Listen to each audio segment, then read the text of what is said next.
Welcome back to Weather Now. Joining us on another Monday is Houston Chronicle meteorologist Justin Ballard. And Justin, November is nearly here, and with that comes the end of hurricane season. And while Texas, thankfully, has never faced a hurricane threat in recorded history in the month of November, other parts of the Atlantic Basin not as fortunate as we are. Absolutely. It's definitely a really kind of ramp up time of the year, or ramp down time of the year, depending on where you're at. So let's talk about first where we're at right now with the month of October. October hurricanes, you see that jet stream diving pretty far south into the Northwest Gulf. That's going to keep us pretty well protected. If it weren't for the heat, cold fronts would keep us protected. Absolutely. You see Florida to the Carolina coast, that's most likely, and then you get into November and that jet stream dives even further south. Yes. So that really keeps things focused in parts of Central America, the Caribbean, Cuba, the Bahamas, really off the east coast of the United States for the most part.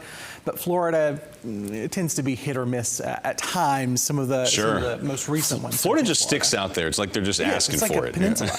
Well, and the thing too is that we also get the higher wind shear. That's certainly a help, and the waters start cooling off. So that's why we overall see a decrease in activity. And we're okay with that. You see here in the Western Gulf, I mean, we've knock on wood, you know, now that we've said this. There's some swirls out there, right? There's some swirls that's come real close. Last year, Rafael came really, it came within close enough distance that we at the Houston Chronicle were having conversations like, is this the first November hurricane or something? Thankfully, it dissipated before it made it anywhere close to land. But we've had a couple of close calls, close-ish. One in 1985 hitting central southwest Louisiana. Right, so they can get close, but so far, what matters is this right here. It's blank, right? Yes. Across the Texas coastline. Let's keep it that way. So what are some of the hot spots that we typically think about as we get into the month of November? What part of the basin are we really looking out for? We're really looking out for Cuba. Cuba, we're talking the Caribbean as well.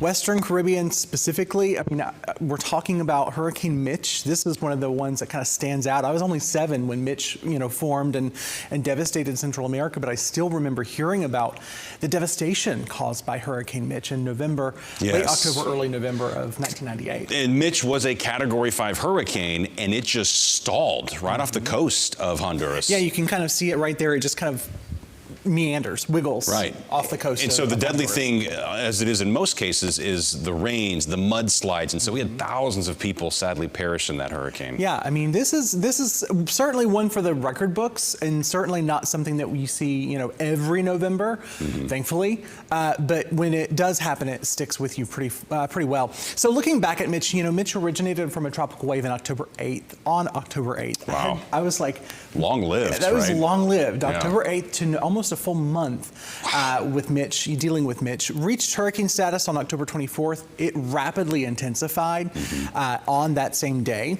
Minimum central pressure, 905 millibars, the 4th lowest on record in the Atlantic. Maximum wind speeds, 178 miles per hour. That's unreal. And even today, it remains the deadliest hurricane since 1780. At least 9,000 people were killed. So folks really in other parts of the Atlantic Basin just cannot let their guard down in the month of November. And even in America, we've had some November landfalls, not very common, but kind of run us through, the last time we had this happen in some of those historic storms. Certainly nothing like Mitch, thankfully, but we have had some November hurricanes. I was covering Hurricane Nicole when I was working at the University of Florida in 2022, and that was, of course, on the heels of Ian. Just 2 months earlier. And the thing about Nicole is it was only a 1, right? But it was so large, the wind field. We had massive coastal erosion on the east coast of Florida. So just a little anecdote. I was in Gainesville, at the University of Florida campus, and we had more winds with Nicole than we did with Ian, which was a stronger hurricane. Obviously, a little bit more compact in terms of the wind field. 2020 Tropical Storm Ida.